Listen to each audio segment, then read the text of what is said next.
हो चुकी है।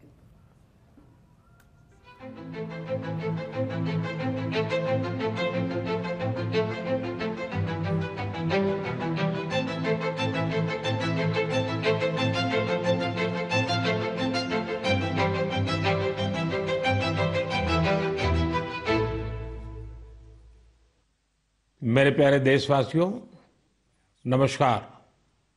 मन की बात में एक बार फिर मेरे सभी परिवारजनों का स्वागत है। आज एक बार फिर बात होगी देश की उपलब्धियों की, देश के लोगों के सामूहिक प्रयासों की। 21वीं सदी के भारत में कितना ही कुछ ऐसा हो रहा है जो विकसित भारत की नींव मजबूत कर रहा है। जैसे इस 23 अगस्त को ही हम सब देशवासियों ने पहला नेशनल स्पेस डे मनाया। मुझे विश्वास है कि आप सबने इस दिन को सेलिब्रेट किया होगा। एक बार फिर चंद्रयान 3 की सफलता का जश्न मनाया होगा। पिछले वर्ष इसी दिन चंद्रयान 3 ने चांद के दक्षिणी हिस्से में शिव शक्ति पॉइंट पर सफलतापूर्वक लैंडिंग की थी। भारत इस गौरवपूर्ण उपलब्धि को हासिल करने वाला दुनिया का पहला देश बना। साथियों, देश के युवाओं को स्पेस सेक्टर रिफॉर्म से भी काफी फायदा हुआ है। इसलिए मैंने सोचा कि क्यों ना आज मन की बात में स्पेस सेक्टर से जुड़े अपने कुछ युवा साथियों से बात की जाए। मेरे साथ बात करने के लिए स्पेस टेक स्टार्टअप गैलेक्स आई की टीम जुड़ रही है।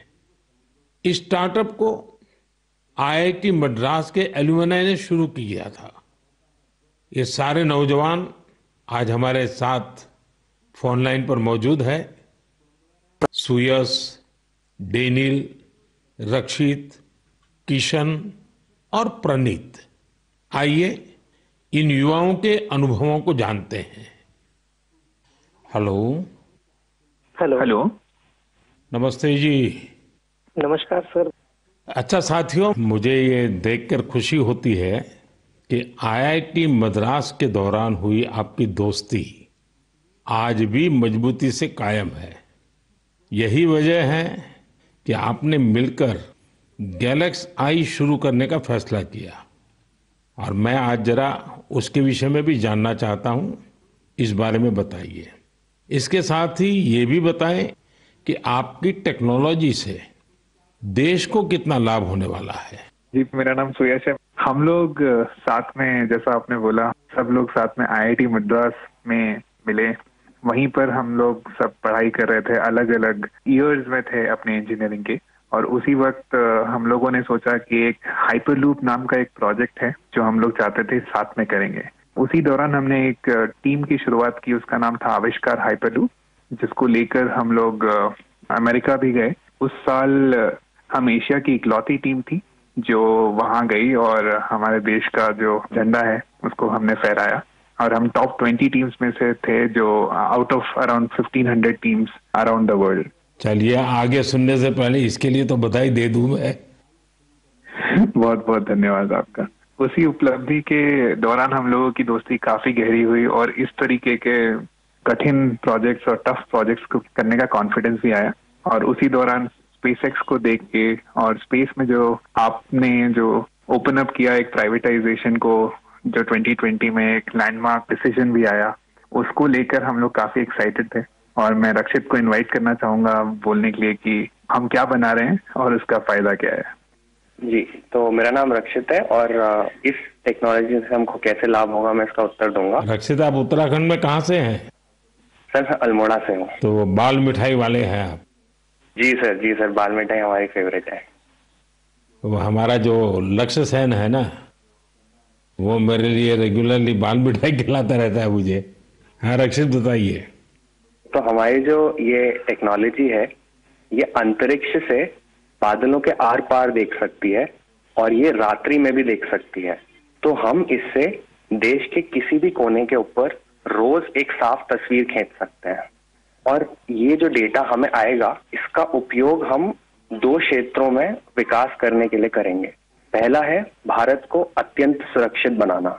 हमारे जो बॉर्डर्स हैं और हमारे जो ओशंस हैं, सीज हैं, उसके ऊपर रोज हम मॉनिटर करेंगे और एनिमी की एक्टिविटीज को मॉनिटर करेंगे और हमारी आर्म्ड फोर्सेस को इंटेलिजेंस प्रोवाइड करेंगे। और दूसरा है भारत के किसानों को सशक्त बनाना। तो हमने ऑलरेडी एक प्रोडक्ट बनाया है भारत के झींगा किसानों के लिए, जो अंतरिक्ष से उनके पॉन्ड्स के पानी की क्वालिटी मेजर कर सकता है 1/10 ऑफ द करंट कॉस्ट में। और हम चाहते हैं आगे जाते हुए हम दुनिया के लिए best quality satellite images generate करें और जो ग्लोबल इश्यूज हैं, ग्लोबल वार्मिंग जैसे, इससे लड़ने के लिए हम दुनिया को best quality satellite data provide करें। इसका मतलब हुआ कि आपकी टोली जय जवान भी करेगी, जय किसान भी करेगी। जी सर, बिल्कुल। साथियों, आप इतना अच्छा काम कर रहे हैं, मैं ये भी जानना चाहता हूं कि आपकी इस टेक्नोलॉजी का प्रिसीजन कितना है? सर, हम लेस देन 50 सेंटीमीटर के रेजोल्यूशन तक जा पाएंगे और हम एक बार में approximately more than 300 square kilometre area को इमेज कर पाएंगे। चलिए, मैं समझता हूं कि ये बात जब देशवासी सुनेंगे तो उनको बड़ा गर्व होगा। लेकिन मैं एक और सवाल पूछना चाहूंगा। जी सर। स्पेस इकोसिस्टम बहुत ही वाइब्रेंट हो रहा है। अब आपकी टीम इसमें क्या बदलाव देख रहे हैं? मेरा नाम किशन है। हमने ये गैलेक्साई शुरू होने के बाद से ही हमने इन स्पेस आते हुए देखा है और काफी सारे पॉलिसीज आते हुए देखे हैं, ये जैसे कि geo spatial data policy and Indian space policy. और हमने पिछले 3 साल में काफी बदलाव आते हुए देखा है और काफी प्रोसेसेस और काफी इंफ्रास्ट्रक्चर और काफी फैसिलिटीज इसरो के ये अवेलेबल और काफी अच्छे तरीके से हुए हैं। जैसे कि हम इसरो में जाके टेस्टिंग कर सकते हैं हमारे हार्डवेयर का, ये काफी आसान तरीके से अभी हो सकता है। 3 साल पहले वो प्रोसेसेस उतने नहीं थे और ये काफी हेल्पफुल रहा है हमारे लिए और काफी और स्टार्टअप्स के लिए भी। और रिसेंट एफडीआई पॉलिसीज की वजह से और ये फैसिलिटीज अवेलेबिलिटी की वजह से और स्टार्टअप्स को आने के लिए काफी इंसेंटिव है और ऐसे स्टार्टअप्स आके काफी इजीली और काफी अच्छे से डेवलपमेंट कर सकते हैं ऐसी फील्ड में जिसमें यूजुअली डेवलपमेंट करना बहुत कॉस्टली और टाइम कंज्यूमिंग रहता है। बट करंट पॉलिसीज और इन स्पेस के आने के बाद काफी चीजें आसान हुई है स्टार्टअप्स के लिए। मेरे मित्र डेनियल चावड़ा पे इस पे कुछ और बोलना चाहेंगे। डेनियल बताइए।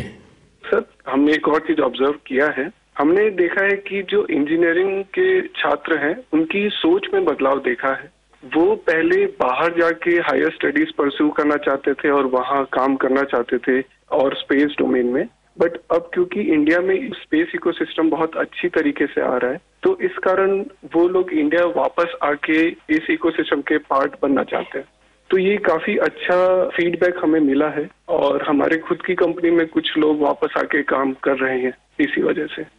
मुझे लगता है कि आपने दोनों जो पहलू बताए हैं, किशन ने और डेनियल दोनों ने, मैं जरूर मानता हूं कि बहुत से लोगों का इस तरफ ध्यान नहीं गया होगा कि एक क्षेत्र में जब रिफॉर्म होता है तो रिफॉर्म का कितने मल्टीपल इफेक्ट्स होते हैं, कितने लोगों का लाभ होता है। और जो आपके वर्णन से, और क्योंकि आप उस फील्ड में हैं तो आपको ध्यान में जरूर आता है और आपने ऑब्जर्व भी किया है कि देश के नौजवान अब इस फील्ड में यहीं पर अपना भविष्य आजमाना चाहते हैं, अपने टैलेंट का उपयोग करना चाहते हैं।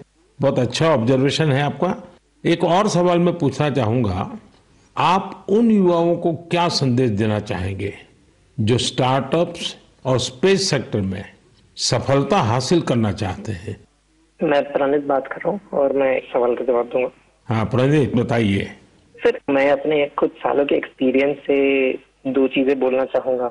सबसे पहली इज, अगर अपने को स्टार्टअप करना हो तो यही मौका है, क्योंकि पूरी दुनिया में इंडिया आज वो देश है जो वर्ल्ड का सबसे फास्टेस्ट ग्रोइंग इकोनॉमी है। और इसका मतलब ये हुआ कि अपने पास अपॉर्चुनिटी बहुत ज्यादा है। जैसे मैं 24 साल की उम्र में ये सोच के प्राउड फील करता हूँ कि अगले साल हमारी एक सैटेलाइट लॉन्च होगी जिसके बेसिस पे अपनी गवर्नमेंट कुछ मेजर डिसीजंस लेगी और उसमें हमारा छोटा सा एक कंट्रीब्यूशन है। ऐसी कुछ नेशनल इम्पैक्ट की प्रोजेक्ट्स पे काम करने को मिले, ये ऐसी इंडस्ट्री और ये ऐसा टाइम है, गिवन कि ये स्पेस इंडस्ट्री आज अभी तो स्टार्ट हो रही है। तो मैं अपने युवा दोस्तों को यही बोलना चाहूंगा कि ये अपॉर्चुनिटी ना सिर्फ इम्पैक्ट की बट ऑल्सो उनके खुद के फाइनेंशियल ग्रोथ की और एक ग्लोबल प्रॉब्लम सॉल्व करने की है। तो हम आपस में यही बात करते हैं कि बचपन में हम ये बोलते थे कि बड़े होके एक्टर बनेंगे, स्पोर्ट्समैन बनेंगे या ऐसे कुछ चीजें होती थी। बट आज अगर हम ये सुने कि कोई बड़ा होके ये बोलता है कि मुझे बड़ा होके एंटरप्रेन्योर बनना है, स्पेस इंडस्ट्री में काम करना है, ये हमारे लिए बहुत प्राउड मोमेंट है कि हम इस पूरे ट्रांसफॉर्मेशन में एक छोटा सा पार्ट प्ले कर पाए। साथियों, एक प्रकार से प्रणीत, किशन, डेनियल, रक्षित, सुयश, जितनी मजबूत आपकी दोस्ती है उतना ही मजबूत आपका स्टार्टअप भी है। तभी तो आप लोग इतना शानदार काम कर रहे हैं। मुझे कुछ साल पहले आईआईटी मद्रास जाने का अवसर मिला था और मैंने उस संस्थान के एक्सेलेंस को खुद अनुभव किया है। और वैसे भी आईआईटी के संबंध में पूरे विश्व में एक सम्मान का भाव है और वहां से निकलने वाले हमारे लोग जब भारत के लिए काम करते हैं तो जरूर कुछ न कुछ अच्छा कंट्रीब्यूट करते हैं। आप सभी को और स्पेस सेक्टर में काम करने वाले दूसरे सभी स्टार्टअप्स को मेरी बहुत बहुत शुभकामनाएं हैं। और आप पांचों साथियों से बात करके मुझे बहुत अच्छा लगा। चलिए, बहुत बहुत धन्यवाद दोस्तों। Thank you so much. मेरे प्यारे देशवासियों, इस साल मैंने लाल किले से बिना पॉलिटिकल बैकग्राउंड वाले 1 लाख युवाओं को पॉलिटिकल सिस्टम से जोड़ने का आह्वान किया है। मेरी इस बात पर जबरदस्त प्रतिक्रिया हुई है। इससे पता चलता है कि कितनी बड़ी संख्या में हमारे युवा राजनीति में आने को तैयार बैठे हैं। बस उन्हें सही मौके और सही मार्गदर्शन की तलाश है। इस विषय पर मुझे देश भर के युवाओं के पत्र भी मिले हैं। सोशल मीडिया पर भी जबरदस्त रिस्पांस मिल रहा है। लोगों ने मुझे कई तरह के सुझाव भी भेजे हैं। कुछ युवाओं ने पत्र में लिखा है कि उनके लिए वाकई अकल्पनीय है दादा या माता पिता की कोई राजनीतिक विरासत नहीं होने की वजह से वो राजनीति में चाहकर भी नहीं आ पाते थे। कुछ युवाओं ने लिखा कि उनके पास जमीनी स्तर पर काम करने का अच्छा अनुभव है, इसलिए वे लोगों की समस्याओं को सुलझाने में मददगार बन सकते हैं। कुछ युवाओं ने ये भी लिखा कि परिवारवादी राजनीति नई प्रतिभाओं का दमन कर देती है। कुछ युवाओं ने कहा कि इस तरह के प्रयासों से हमारे लोकतंत्र को और मजबूती मिलेगी। मैं इस विषय पर सुझाव भेजने के लिए हर किसी का धन्यवाद करता हूं। मुझे उम्मीद है कि अब हमारे सामूहिक प्रयास से ऐसे युवा जिनका कोई पॉलिटिकल बैकग्राउंड नहीं है वे भी राजनीति में आगे आ सकेंगे। उनका अनुभव और उनका जोश देश के काम आएगा। साथियों, स्वतंत्रता संग्राम के दौरान भी समाज के हर क्षेत्र से ऐसे अनेकों लोग सामने आए थे जिनकी कोई राजनीतिक पृष्ठभूमि नहीं थी। उन्होंने खुद को भारत की आजादी के लिए झोंक दिया था। आज हमें विकसित भारत का लक्ष्य पाने के लिए एक बार फिर उसी स्पिरिट की जरूरत है। मैं अपने सभी युवा साथियों को कहूंगा, इस अभियान से जरूर जुड़े। आपका ये कदम अपने और देश के भविष्य को बदलने वाला होगा। मेरे प्यारे देशवासियों, हर घर तिरंगा और पूरा देश तिरंगा, इस बार ये अभियान अपनी पूरी ऊंचाई पर रहा। देश के कोने कोने से इस अभियान से जुड़ी अद्भुत तस्वीरें सामने आई। हमने घरों पर तिरंगा लहराते देखा, स्कूल, कॉलेज, यूनिवर्सिटी में तिरंगा देखा। लोगों ने अपनी दुकानों, दफ्तरों में तिरंगा लगाया। लोगों ने अपने डेस्कटॉप, मोबाइल और गाड़ियों में भी तिरंगा लगाया। जब लोग एक साथ जुड़कर अपनी भावना प्रकट करते हैं तो इसी तरह हर अभियान को 4 चांद लग जाते हैं। अभी आप अपनी टीवी स्क्रीन पर जो तस्वीरें देख रहे हैं, ये जम्मू कश्मीर के रियासी की हैं। यहां 750 मीटर लंबे झंडे के साथ तिरंगा रैली निकाली गई और ये रैली दुनिया के सबसे ऊंचे चिनाब रेलवे ब्रिज पर निकाली गई। जिसने भी इन तस्वीरों को देखा, उसका मन खुशी से झूम उठा। श्रीनगर के डल लेक में भी तिरंगा यात्रा की मनमोहक तस्वीरें हम सब ने देखी। अरुणाचल प्रदेश के ईस्ट कामेंग जिले में भी 600 फीट लंबे तिरंगे के साथ यात्रा निकाली गई। देश के अन्य राज्यों में भी इसी तरह हर उम्र के लोग ऐसी तिरंगा यात्राओं में शामिल हुए। स्वतंत्रता दिवस अब एक सामाजिक पर्व भी बनता जा रहा है। ये आपने भी अनुभव किया होगा। लोग अपने घरों को तिरंगा माला से सजाते हैं। स्वयं सहायता समूह से जुड़ी महिलाएं लाखों झंडे तैयार करती हैं। ई कॉमर्स प्लेटफॉर्म पर तिरंगे में रंगे सामानों की बिक्री बढ़ जाती है। स्वतंत्रता दिवस के अवसर पर देश के हर कोने, जल, थल, नभ, हर जगह हमारे झंडे के 3 रंग दिखाई दिए। हर घर तिरंगा वेबसाइट पर 5 करोड़ से ज्यादा सेल्फी भी पोस्ट की गई। इस अभियान ने पूरे देश को एक सूत्र में बांध दिया है और यही तो एक भारत श्रेष्ठ भारत है। मेरे प्यारे देशवासियों, इंसानों और जानवरों के प्यार पर आपने कितनी सारी फिल्में देखी होगी, लेकिन एक रियल स्टोरी इन दिनों असम में बन रही है।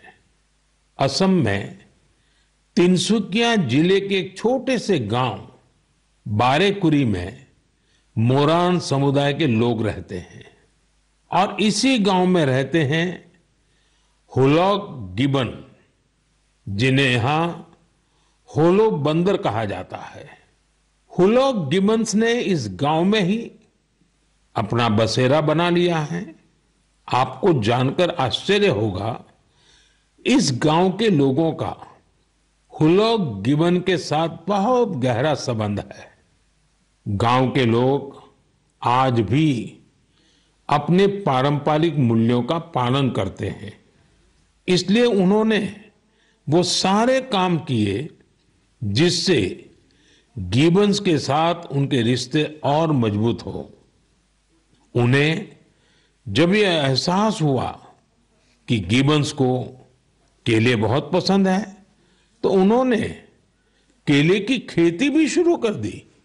इसके अलावा उन्होंने तय किया कि गिबन्स के जन्म और मृत्यु से जुड़े रीति रिवाजों को वैसे ही पूरा करेंगे जैसा वे अपने लोगों के लिए करते हैं। उन्होंने गिबन्स को नाम भी दिए हैं। हाल ही में गिबन्स को पास से गुजर रहे बिजली के तारों के कारण मुश्किलों का सामना करना पड़ रहा था। ऐसे में इस गांव के लोगों ने सरकार के सामने इस मामले को रखा और जल्द ही इसका समाधान भी निकाल लिया गया। मुझे बताया गया है कि अब ये गिबन्स तस्वीरों के लिए पोज भी देते हैं। साथियों, पशुओं के प्रति प्रेम में हमारे अरुणाचल प्रदेश के युवा साथी भी किसी से पीछे नहीं है। अरुणाचल में हमारे कुछ युवा साथियों ने 3D प्रिंटिंग टेक्नोलॉजी का उपयोग करना शुरू किया है। जानते हैं क्यों? क्योंकि वो वन्य जीवों को सींगों और दांतों के लिए शिकार होने से बचाना चाहते हैं। नाबम बापू और लीखा नाना के नेतृत्व में ये टीम जानवरों के अलग अलग हिस्सों की 3D प्रिंटिंग करती है। जानवरों के सींग हो, दांत हो, ये सब 3D प्रिंटिंग से तैयार होते हैं। इससे फिर ड्रेस और टोपी जैसी चीजें बनाई जाती हैं। ये गजब का अल्टरनेटिव है जिसमें बायोडिग्रेडेबल मटेरियल का उपयोग होता है। ऐसे अद्भुत प्रयासों की जितनी भी सराहना की जाए कम है। मैं तो कहूंगा अधिक से अधिक स्टार्टअप्स इस क्षेत्र में सामने आए ताकि हमारे पशुओं की रक्षा हो सके और परंपरा भी चलती रहे। मेरे प्यारे देशवासियों, मध्य प्रदेश के झाबुआ में कुछ ऐसा शानदार हो रहा है जिसे आपको जरूर जानना चाहिए। वहां पर हमारे सफाई कर्मी भाई बहनों ने कमाल कर दिया है। इन भाई बहनों ने हमें वेस्ट टू वेल्थ का संदेश सच्चाई में बदल कर दिखाया है। इस टीम ने झाबुआ के एक पार्क में कचरे से अद्भुत आर्टवर्क तैयार किया है। अपने इस काम के लिए उन्होंने आसपास के क्षेत्रों से प्लास्टिक वेस्ट, इस्तेमाल की हुई बॉटल्स, टायर्स और पाइप्स इकट्ठा किए। इन आर्ट वर्क्स में हेलीकॉप्टर, कार और तोपें भी शामिल हैं। खूबसूरत हैंगिंग फ्लावर पॉट्स भी बनाए गए हैं। यहां इस्तेमाल किए गए टायरों का उपयोग आरामदायक बेंच बनाने के लिए किया गया है। सफाई कामगारों की इस टीम ने रिड्यूस, रीयूज और रिसाइकल का मंत्र अपनाया है। उनके प्रयासों से पार्क बहुत ही सुंदर दिखने लगा है। इसे देखने के लिए स्थानीय लोगों के साथ ही आसपास के जिलों में रहने वाले भी यहां पहुंच रहे हैं। साथियों, मुझे खुशी है कि आज हमारे देश में कई सारी स्टार्टअप टीम भी पर्यावरण को बढ़ावा देने के लिए ऐसे प्रयासों से जुड़ रही है। ई कॉन्शियस नाम की एक टीम है जो प्लास्टिक वेस्ट का उपयोग इको फ्रेंडली प्रोडक्ट्स बनाने में कर रही है। इसका आइडिया उन्हें हमारे पर्यटन स्थलों, विशेषकर पहाड़ी इलाकों में फैले कचरे को देख करके आया। ऐसे ही लोगों की एक और टीम ने इको कारी नाम से स्टार्टअप शुरू किया है। ये प्लास्टिक वेस्ट से अलग अलग खूबसूरत चीजें बनाते हैं। साथियों, टॉय रिसाइकलिंग भी ऐसा ही एक और क्षेत्र है जिसमें हम मिलकर काम कर सकते हैं। आप भी जानते हैं कि कई बच्चे कितनी जल्दी खिलौनों से बोर हो जाते हैं। वही ऐसे बच्चे भी हैं जो उन्हीं खिलौनों का सपना संजोए होते हैं। ऐसे खिलौने जिससे अब आपके बच्चे नहीं खेलते, उन्हें आप ऐसी जगहों पर दे सकते हैं जहां उनका उपयोग होता रहे। ये भी पर्यावरण की रक्षा का एक अच्छा रास्ता है। हम सब मिलकर प्रयास करेंगे तभी पर्यावरण भी मजबूत होगा और देश भी आगे बढ़ेगा। मेरे प्यारे देशवासियों, कुछ ही दिन पहले हमने 19 अगस्त को रक्षाबंधन का पर्व मनाया। उसी दिन पूरी दुनिया में विश्व संस्कृत दिवस भी मनाया गया। आज भी देश विदेश में संस्कृत के प्रति लोगों का विशेष लगाव दिखता है। दुनिया के कई देशों में संस्कृत भाषा को लेकर तरह तरह की रिसर्च और प्रयोग हो रहे हैं। आगे की बात करने से पहले मैं आपके लिए एक छोटी सी ऑडियो क्लिप प्ले कर रहा हूं। Титиршух шиграгам гангам и дам лакшманам абре. Вот ты пирожками. Секрету. Сатудриштва надитире навам шваку нанданах. Титиршух шиграгам гангам и дам лакшманам абравит. साथियों, इस ऑडियो का संबंध यूरोप के एक देश लिथुएनिया से है। वहां एक प्रोफेसर विदोनस ने एक अनूठा प्रयास किया है और इसे नाम दिया है संस्कृत ऑन द रिवर्स। कुछ लोगों का एक ग्रुप वहां नेरिस रिवर के किनारे जमा हुआ और वहां उन्होंने वेदों और गीता का पाठ किया। यहां ऐसे प्रयास पिछले कुछ वर्षों से निरंतर जारी है। आप भी संस्कृत को आगे बढ़ाने वाले ऐसे प्रयासों को सामने लाते रहिए। मेरे प्यारे देशवासियों, हम सबके जीवन में फिटनेस का बहुत महत्व है। फिट रहने के लिए हमें अपने खान पान, रहन सहन सब पर ध्यान देना होता है। लोगों को फिटनेस के प्रति जागरूक करने के लिए ही फिट इंडिया अभियान की शुरुआत की गई। स्वस्थ रहने के लिए आज हर आयु, हर वर्ग के लोग योग को अपना रहे हैं। लोग अपनी थाली में अब सुपर फूड मिलेट्स यानी श्री अन्न को जगह देने लगे हैं। इन सभी प्रयासों का उद्देश्य यही है कि हर परिवार स्वस्थ हो। साथियों, हमारा परिवार, हमारा समाज और हमारा देश और इन सब का भविष्य हमारे बच्चों की सेहत पर निर्भर है और बच्चों की अच्छी सेहत के लिए जरूरी है कि उन्हें सही पोषण मिलता रहे। बच्चों का न्यूट्रिशन देश की प्राथमिकता है। वैसे तो उनके पोषण पर पूरे साल हमारा ध्यान रहता है, लेकिन एक महीना देश इस पर विशेष फोकस करता है। इसके लिए हर साल 1 सितंबर से 30 सितंबर के बीच पोषण माह मनाया जाता है। पोषण को लेकर लोगों को जागरूक बनाने के लिए पोषण मेला, एनीमिया शिविर, नवजात शिशुओं के घर की विजिट, सेमिनार, वेबिनार जैसे कई तरीके अपनाए जाते हैं। कितनी ही जगहों पर आंगनवाड़ी के तहत मदर एंड चाइल्ड कमेटी की स्थापना भी की गई है। ये कमेटी कुपोषित बच्चों, गर्भवती महिलाओं और नवजात शिशुओं की माताओं को ट्रैक करती है। उन्हें लगातार मॉनिटर किया जाता है और उनके पोषण की व्यवस्था की जाती है। पिछले वर्ष पोषण अभियान को नई शिक्षा नीति से भी जोड़ा गया है। पोषण भी, पढ़ाई भी। इस अभियान के द्वारा बच्चों के संतुलित विकास पर फोकस किया गया है।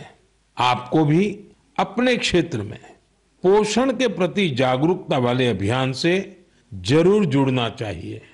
आपके एक छोटे से प्रयास से कुपोषण के खिलाफ इस लड़ाई में बहुत मदद मिलेगी। मेरे प्यारे देशवासियों, इस बार की मन की बात में इतना ही। मन की बात में आपसे बात करके मुझे हमेशा बहुत अच्छा लगता है। ऐसा लगता है जैसे मैं अपने परिवारजनों के साथ बैठ करके हल्के फुल्के वातावरण में अपने मन की बातें साझा कर रहा हूं, आपके मन से जुड़ रहा हूं। आपके फीडबैक, आपके सुझाव मेरे लिए बहुत ही मूल्यवान है। कुछ ही दिनों में अनेक त्योहार आने वाले हैं। मैं आप सभी को उनकी ढेर सारी शुभकामनाएं देता हूं। जन्माष्टमी का त्योहार भी है। अगले महीने शुरुआत में ही गणेश चतुर्थी का भी पर्व है। ओणम का त्योहार भी करीब है। मिलाद उन नबी की भी बधाई देता हूं। साथियों, इस महीने 29 तारीख को तेलुगु भाषा दिवस भी है।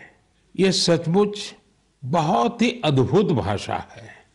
मैं दुनिया भर के सभी तेलुगु भाषियों को तेलुगु भाषा दिवस की शुभकामनाएं देता हूं। प्रपंच व्याप्तंगा उन्न तेलुगु वारिकी तेलुगु भाषा दिनोत्सव शुभाकांक्षलु। साथियों, मैं आप सभी से बारिश के इस मौसम में सावधानी बरतने के साथ ही कैच द रेन मूवमेंट का हिस्सा बनने का भी आग्रह दोहराऊंगा। मैं आप सभी को एक पेड़ मां के नाम अभियान की याद दिलाना चाहूंगा। ज्यादा से ज्यादा पेड़ लगाएं और दूसरों से भी इसका आग्रह करें। आने वाले दिनों में पेरिस में पैरालंपिक्स शुरू हो रहे हैं। हमारे दिव्यांग भाई बहन वहां पहुंचे हैं। 140 करोड़ भारतीय अपने एथलीट और खिलाड़ियों को चीयर कर रहे हैं। आप भी #cheer4Bharat के साथ अपने खिलाड़ियों को प्रोत्साहन दीजिए। अगले महीने हम एक बार फिर जुड़ेंगे और बहुत सारे विषयों पर चर्चा करेंगे। तब तक के लिए मुझे विदा दीजिए। बहुत बहुत धन्यवाद। नमस्कार। तो प्रधानमंत्री नरेंद्र मोदी के मन की बात के 113वें एपिसोड को आपने सुना, जिसकी शुरुआत उन्होंने कही युवाओं को स्पेस सेक्टर रिफॉर्म से फायदे के साथ नेशनल स्पेस डे, और फिर इसके बाद स्टार्टअप्स के युवाओं से उन्होंने बातचीत की और उनके अनुभवों को जाना, और साथ ही साथ एक संदेश देने की भी बात कही युवाओं के नाम। इतना ही नहीं, प्रधानमंत्री नरेंद्र मोदी ने कहा स्वतंत्रता दिवस के दौरान जिस तरह से हर घर तिरंगा ने देश को एक सूत्र में बांधा, उसकी बात उन्होंने कही।